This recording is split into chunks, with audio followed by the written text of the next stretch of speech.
Olá pessoal, tudo bom? Eu sou a professora Débora e hoje eu vou conversar com vocês um pouquinho sobre Clarice Lispector. A Clarice Lispector, ela faz parte do momento que chamamos de terceira geração modernista. Neste momento, nós não tivemos aí características muito claras para a literatura. Então, as características das obras, do escrito da Clarice e do Guimarães Rosa acabaram compondo as características dessa geração. Tal importância os dois tiveram ali dentro da prosa que, então, as características deles, das suas obras, também se estabeleceram como características para esse momento. Na Clarice, nós vamos encontrar, então, um trabalho muito forte com o intimismo, com os monólogos interiores, com o fluxo de consciência. Precisamos saber aí essas características para entender as obras. Ela trabalha bastante o universo feminino, mas dentro desse livro em questão que eu vou dar um destaque para um conto específico, eu não tenho isso tão forte.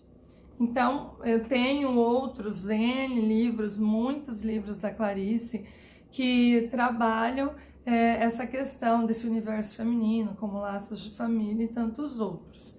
Mas a Legião Estrangeira não é o foco, mas eu encontro o intimismo, eu encontro os monólogos interiores, eu encontro esse fluxo de consciência que as personagens estão em constante análise das suas vidas. Então, aquele momento em que ela para e começa a se analisar e a questionar algumas coisas, tem isso em todos os contos que nós vamos ver aqui. Temos uma linguagem metafórica também, isso na totalidade das obras da Clarice. Ela trabalha muito com essa comparação indireta, fala da solidão, da dor, da amargura. E outra coisa que nós vemos aqui é que as histórias elas não têm uma marcação de tempo muito claro, então uma cronologia exata dessas obras. Isso muda bastante. Eu tenho contos como A Legião Estrangeira que você tem o começo ali no Natal, depois ele vai para Páscoa, depois ele volta. Os Desastres de Sofia, que eu vou trazer para vocês, a menina está ali com 9 anos, depois ela vai para os 14 anos de idade, depois volta aos 9 anos. Então, tem essa mescla, essa falta de cronologia, de marcação temporal. E também é até difícil de trazer aí o enredo dessas histórias, porque as ações elas não são assim tão importantes para a escritora, mas sim o que essas ações elas provocam no interior das personagens e até mesmo no nosso interior, porque nós nos identificamos e a epifania tão trabalhada, que é aquele insight, aquele momento de descoberta de você mesmo, nós temos aí tanto isso acontece na vida das personagens, como isso pode acontecer na minha ou na sua vida enquanto leitor, no momento ali que estamos envolvidos com esses enredos, com essas histórias. Então, encontramos aqui dentro da Legião Estrangeira temas como perversidade infantil, que eu posso dizer ali um pouco na Legião Estrangeira. Também tem uma dose disso aqui nos Desastres de Sofia. Eu tenho a solidão, eu tenho a intimidade e eu tenho o extraordinário que é descoberto no dia a dia dessas personagens. Então vai falar de temas assim, como os estrangeiros, então os problemas que eles têm em terras estranhas. Aqui eu acredito que tem que apresentam protagonistas que estão à margem, são marginalizados de alguma forma, ou dentro de um contexto social, ou dentro de um contexto até de entendimento, em questão de cognição. Então eu tenho personagens diferentes, aqui mundos diferentes, mas personagens que se destacam por ter alguma coisa de diferente em relação ao total, por isso que eu digo de personagens marginalizados. Vale muito a pena a leitura desse livro, é extremamente interessante por tudo que a Clarice traz. O meu foco, o meu destaque aqui vai para o primeiro conto, são 13 contos que nós temos aqui na Legião Estrangeira, e um dos que eu gosto bastante é Os Desastres de Sofia, uma menina que ela está estudando, ela tem 9 anos de idade, e então eu sigo ali um começo, né, as nossas séries iniciais ali do fundamental, e essa menina, a Sofia, ela torna a vida do professor dela um inferno. E então ela começa a citar um pouco sobre esse professor logo no começo da história. Tem alguns momentos que eu vou ler uns trechos para vocês, até para destacar, para vocês compreenderem o que eu quero dizer aí da obra. Então, essa Sofia, ela é um professor novo ali na língua portuguesa, e ele chega ali, né, ele tá ali na sua profissão, e a Sofia resolve infernizar a vida, então, desse professor. E é um misto meio de amor e ódio, então, que se desperta como se fosse esse primeiro amor ali, esse amor que nem sabe dizer ao certo o que está acontecendo e aquilo que está envolvendo ali essa personagem na obra, mas é um sentimento muito forte entre ela em relação ao professor dela. Não isso recíproco, mas sim são todas as impressões dessa protagonista. Então ela inicia dizendo assim: qualquer que tivesse sido o seu trabalho anterior, ele o abandonara, mudara de profissão e passara pesadamente a ensinar no curso primário. Era tudo o que sabíamos dele. O professor era gordo, grande e silencioso, de ombros contraídos. Então eu não tenho lá uma descrição que pudesse me dizer que a princípio foi uma atração ali que ela teve física, mas a atração por esse professor estava um pouquinho mais a fundo aí dentro dessa história.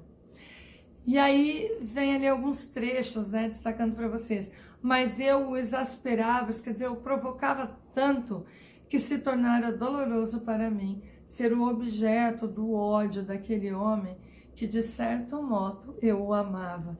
Então segue essa perseguição por esse professor. Então ela provocava absurdamente.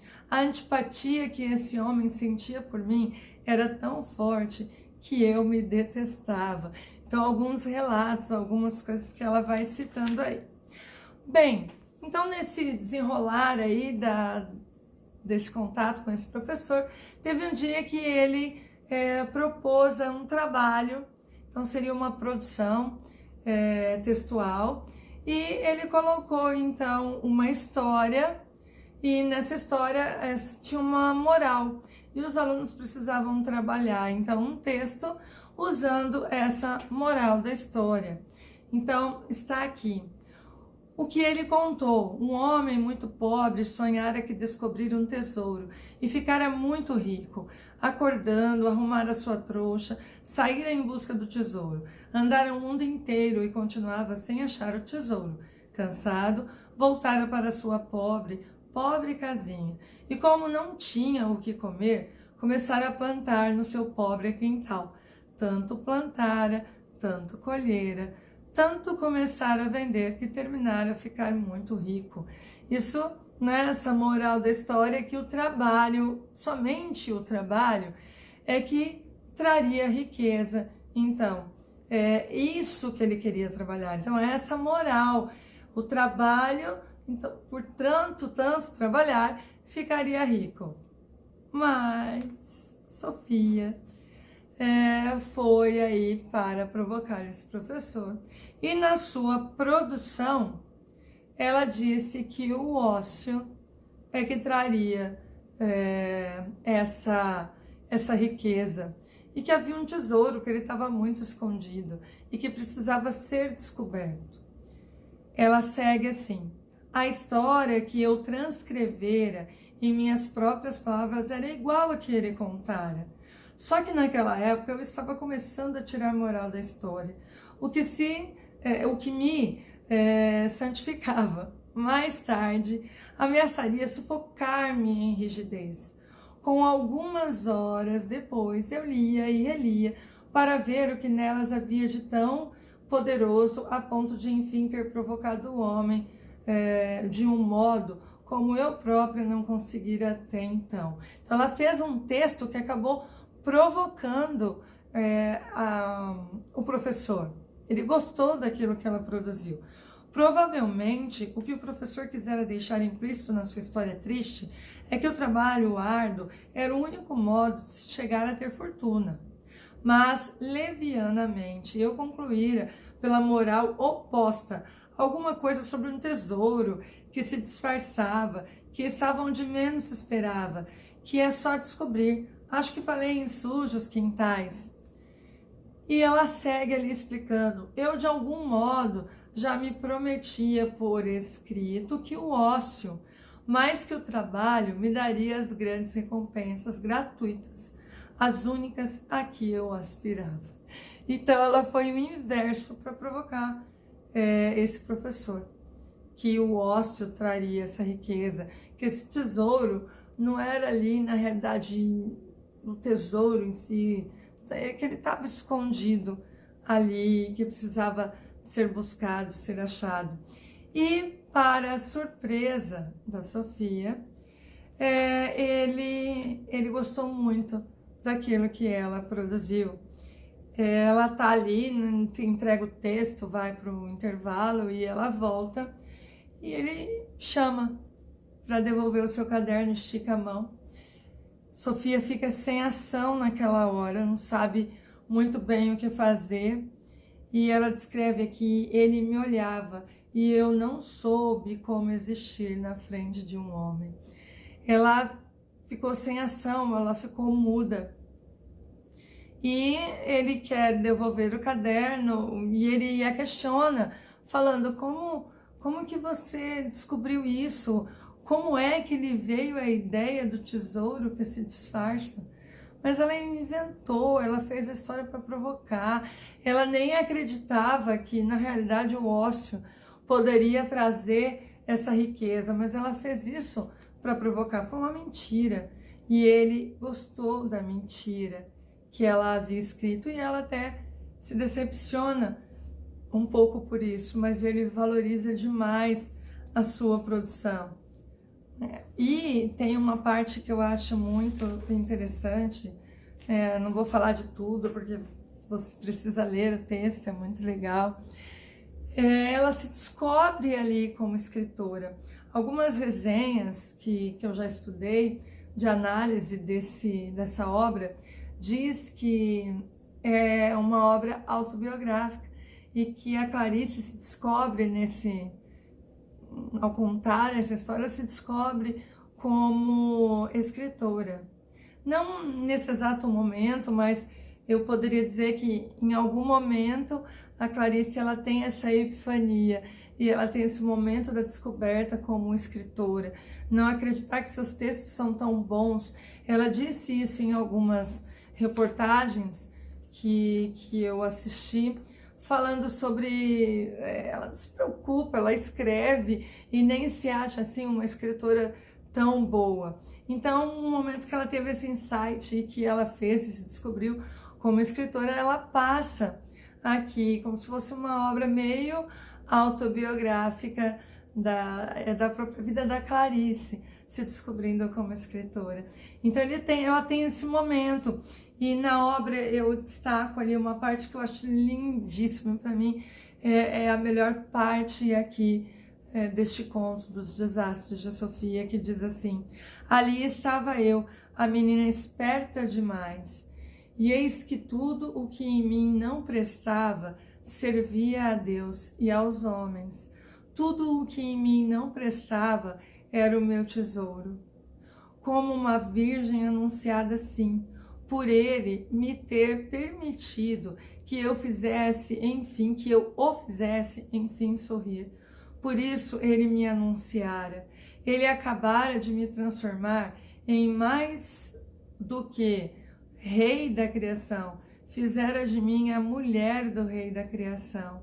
Pois logo a mim, tão cheia de garras e sonhos, coubera arrancar de seu coração a flecha farpada.